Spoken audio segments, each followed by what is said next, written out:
روسیې یو ځل بیا پاکستان ته خبرداري ورکړې دی او دا خبر بلومبرګ نشر کړی دی چې د افغانستان د فضایي حدود او ځمکني حدود نقض کیږي نو افغانستان روسیا به د مقابل کې عکس العمل ښکاره کوي. همدارنګه روسیې د خوانه دا خبر هم راغلی دی چې د ترکیې کوم یو S-400 میزایلونه چې امریکای ورته ویلي چې تاسو دا خبر ما تاسو درې ورځې مخکې درکړی و چې هغه امریکای ورته ویلي چې کته د روسیې باندې د ګیس او د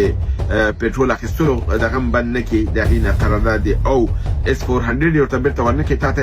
دغه د F-35 نه درکوو. نو اوس ویل کېږي چې اردوګان چې دغه تیر ځلې په کوم مجلس کې د پیوټین سره لیدلي وو هلته یې ورته دا یاده کړې وه چې دی غواړي د S-400 میزایلونه بیرته روسیې ته وګرځوي او روسیې دا خبره کړې ده که چېرته دا میزایلونه ترکیه موږ ته بیرته راکړي موږ به دا میزایلونه د افغانستان د دفاع لپاره ورکړو ځکه د افغانستان د حدودو د دفاع قایمول او د امنیت ترلاسه کول دا د سیمې د روسیې او د منځنۍ اسیا د امنیت لپاره ارزښت لري. د ده لپاره دی ویلي ځکه چې S-400 د اخیستلو توان افغانستان نه لري دومره بودیجه نه لري او دا هغه ایډوانس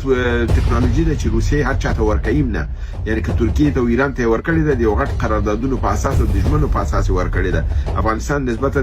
وړوکی مملکت د اقتصادي توانایي دومره نشته او دا ډېر ایډوانس میزایلونه دي اما نن دوی دا وعده کړې ده چې دا میزایلونه چې ترکیه ریټرن کړي دی به دا افغانستان ته ورکوي او